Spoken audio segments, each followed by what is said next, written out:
Hello, myself Sri Ram Agrawal. I have got All India 33 rank in CIPCC May 2017. Individual marks accounts में 72, law में 67, taxation में 75, costing and FM में 82 and advance accounts में 83 and auditing में 58 and last में ITSM में 73 marks, total 510 marks. सबसे पहले तो मैं आपको कहना चाहूँगा कि जैसे कि सब अपने अंदर एक मेंटलिटी रहती है कि CA कोर्स बहुत टफ़ है, CA का रिजल्ट कम जाता है, पास होना बहुत मुश्किल होता है, CA बहुत टफ़ कोर्स है। तो अपने अंदर जो ये मेंटलिटी है इसी की वजह से अपन फेल हो जाते हैं।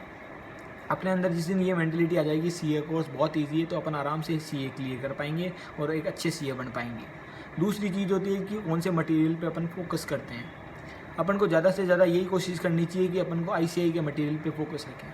कोचिंग सेंटर्स के जो अपन को मटेरियल मिलता है मेरे हिसाब से उनको अवॉइड करना चाहिए और आपको स्टडी मटेरियल और प्रैक्टिस मैनुअल जो कि अपन को ICI से मिला है उसी पे फोकस रखना चाहिए। क्योंकि जो 700 मार्क्स का पेपर आते हैं तो आप उनको पूरा का पूरा उन अटेम्प्ट कर पाएंगे अगर आपने SM और PM से अच्छे पढ़ाई की है, और आप एक बहुत अच्छा स्कोर कर पाएंगे और एक रैंक भी ला पाएंगे। दूसरी चीज़ होती है कि आपको पढ़ाई कैसे करनी है।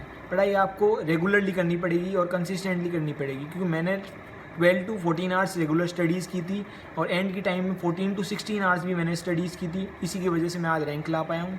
और मैं आपको कहूँगा अगर आपको भी रैंक लानी है तो 12 to 14 आवर्स आप रेगुलर स्टडीज़ कीजिए, और अगर आपको पास होना है तो आपको 7 आवर्स स्टडी करनी पड़ेगी, लेकिन उसमें भी आपको रेगुलरिटी रखनी पड़ेगी। तो अगर आपको CA कोर्स पास होना है तो आपको रेगुलरिटी रखनी पड़ेगी। दूसरी चीज़ होती है कि जिनके CPT में कम मार्क्स आते हैं वो बच्चे, उनका कॉन्फिडेंस लूज हो जाता है और वो सोचते हैं कि हम CA नहीं कर पाएंगे या फिर CA IPCC हम क्लियर नहीं कर पाएंगे। तो मैं उनको बताना चाहूँगा कि मेरे CPT में सिर्फ 141 मार्क्स है, लेकिन मैंने अपना कभी भी कॉन्फिडेंस लूज़ नहीं होने दिया और सिर्फ यही सोचा कि मैं कर सकता हूँ, और उसी की वजह से आज मैं पास ही नहीं बल्कि ऑल इंडिया रैंक भी ला पाया हूँ।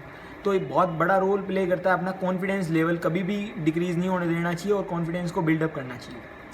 उसके बाद में अपने ज़्यादातर ध्यान देना चाहिए जो टीचर्स अपने को गाइडलाइंस देते हैं, ज़्यादातर उन पे फोकस रखना चाहिए, क्योंकि टीचर्स को एक्सपीरियंस है काफ़ी हद तक कि भाई कैसे एग्ज़ाम देना चाहिए, तो उनकी गाइडलाइंस को फॉलो करना चाहिए।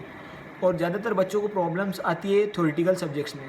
थ्योरेटिकल सब्जेक्ट्स में जैसे कि लॉ है, ऑडिटिंग है और ITSM में मेरे बहुत अच्छे स्कोर्स हैं इनमें। जैसे ITSM में 73 मार्क्स है, ऑडिटिंग में 58 मार्क्स है, लॉ में 67 मार्क्स है। तो मेरे कंसेप्ट है जो डीप से मैंने क्लियर कर रखे थे, ना कि मैंने रट रखे थे। क्योंकि अगर अपन कंसेप्ट डीप से क्लियर कर पाएंगे तो अपने पास जब एंड में हर पेपर के बाद में 1.5 डेज़ का टाइम बचता है, तो अपन अगर कंसेप्ट क्लियर है तो अपन आराम से पेपर को दे पाएंगे और अपने को टेंशन भी नहीं होगी। और अगर अपन ने रट रखे हैं तो अपन 1.5 दिन में वापस रिवाइज़ नहीं कर पाएंगे और उसकी वजह से अपन पास नहीं हो पाएंगे। तो आप ज़्यादा से ज़्यादा यही कोशिश कीजिए कि आप अपने कंसेप्ट डीप से क्लियर कर पाएँ और ना कि रटने पे फोकस रखें। और अगर आप को फोकस अगर आपने रटने पे किया तो आप क्लियर नहीं कर पाएंगे, और अगर आपने फोकस डीप से स्टडी किए तो आप आराम से 1.5 दिन में पास कर पाएंगे और बहुत अच्छा स्कोर कर पाएंगे। और जैसा कि मेरा ITSM में 73 मार्क्स है, ज़्यादातर बच्चों की यही कोशिश होती है कि ITSM में 40 मार्क्स आ जाए तो बहुत बड़ी बात हो जाती है, लेकिन मैंने ITSM के 73 मार्क्स आए क्योंकि इसका बहुत बड़ा रोल प्ले किया रजत सर ने। क्योंकि मैं एक दिन उनके पास गया और मैंने बोला सर ITSM बहुत हार्ड सब्जेक्ट है तो उसमें क्लियर कैसे करना है।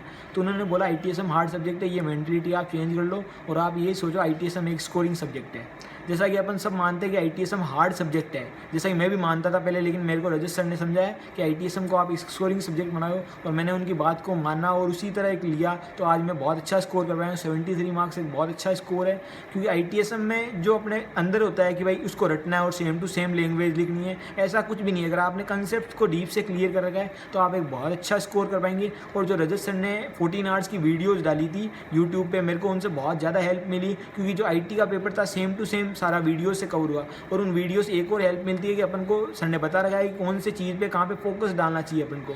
अगर अपन उन वीडियोस को देखेंगे तो अपन को पता चलेगा कि कौन सी चीज़ पे अपन को फोकस डालना चाहिए, और उससे अपन को बहुत ज़्यादा हेल्प मिलेगी अपने पेपर्स को अटेंड करने में और कैसे टाइम को मैनेजमेंट करना है। सर ने काफ़ी वीडियोज़ डाली है जिनसे अपन काफ़ी हद तक IPCC और CA फाइनल में हेल्प मिलेगी अपन को और बहुत अच्छा स्कोर कर पाएंगे अपन।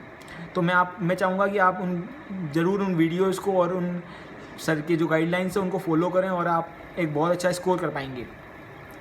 और मैं यही कहूँगा कि आप अपना कॉन्फिडेंस को टूटने ना दें और रेगुलर स्टडीज़ करें, कंसिस्टेंटली स्टडीज़ करें, क्योंकि आपके हाथ में स्टडी करना है, रिजल्ट सब सिर्फ ICI के हाथ में। Thank you.